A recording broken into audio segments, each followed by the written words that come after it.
नमस्कार साथियों, मैं मनीष स्वागत करता हूं आपको अपने इस यूट्यूब चैनल पे। दोस्तों, हम बात करने वाले हैं जो आपका मुद्दा है एनपीएस, ओपीएस और जीपीएस।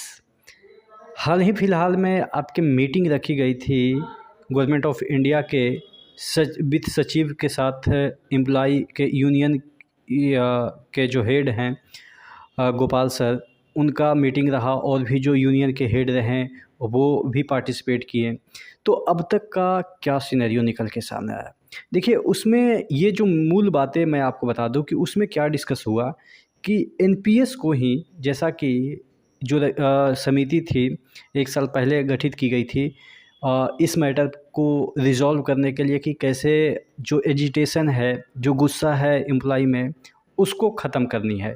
तो उसको ख़त्म करने के लिए ये जो कमेटी रिकमेंड किया, फ़िलहाल में ही जो रिकमेंड किया कि इसमें किस तरह के प्रावधान होने चाहिए, तो वो जो एक चीज़ें निकल के सामने आई, वो एक जीपीएस सिस्टम जैसा चीज़ें निकल के सामने आई, जो कि आंध्र प्रदेश मॉडल आप कह सकते हैं। एग्जैक्टली तो नहीं, लेकिन हाँ, बहुत सारे उसके जो कंडीशन है वो आंध्र प्रदेश के जो मॉडल है जीपीएस सिस्टम वैसा है, यानी कि गारंटी पेंशन स्कीम वाला जो सिस्टम है। और उसको देने के लिए सरकार, आप कहें तो लगभग 100% मान चुकी है। हाँ, उसी में कुछ प्रोविज़न है जो चेंजेज हो सकते हैं, यूनियन के द्वारा करवाए जा सकते हैं। चूँकि गवर्नमेंट तो ये डिसाइड कर ली है, पहले ही माइंड मेकअप कर ली है कि हम ओपीएस तो नहीं लाएँगे। ये पहले भी कही थी और मीटिंग में भी कही है कि हम ओपीएस नहीं लाएँगे।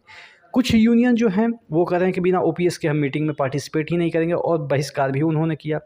लेकिन चलो कोई बात नहीं, ना तुम्हारा ना हमारा, बीच का कुछ ऐसा रास्ता निकले।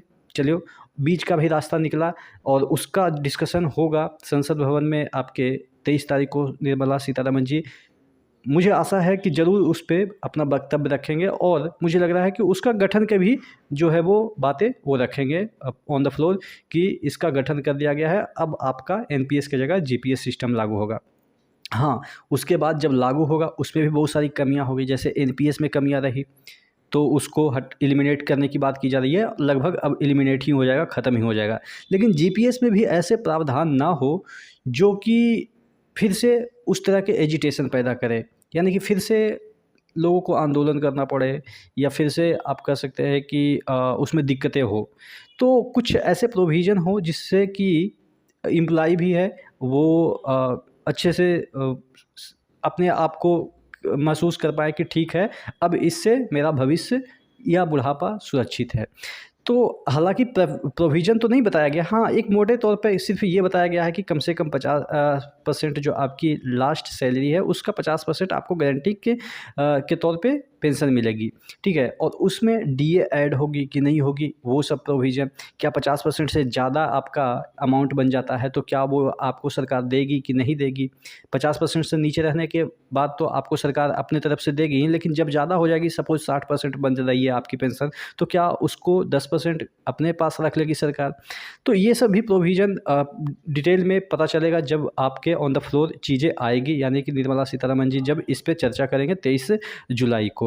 फिलहाल अच्छी खबर ये है कि कम से कम एनपीएस पे सबकी राय है कि एनपीएस को हटानी है। गवर्नमेंट की भी राय है, जो कमेटी बनी थी उसकी भी राय है कि एनपीएस सही चीज़ नहीं है। इससे कई बार ऐसा देखने को मिला है कि कई लोगों को 2000 पेंशन, अब बताइए 2000 पेंशन किसी का, मतलब कि आप कह सकते हैं कि ये किसान सम्मान निधि जैसा हो गया।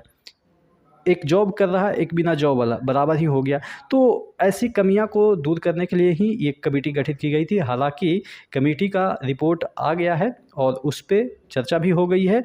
अब देखना होगा कि इन फ्यूचर क्या होता है। जैसे ही कोई और अपडेट आती है मैं आपको अपडेट कर दूंगा। चैनल पर नए हैं तो सब्सक्राइब जरूर कर लीजिएगा। नेक्स्ट वीडियो मिलते हैं, तब तक के लिए जय हिंद।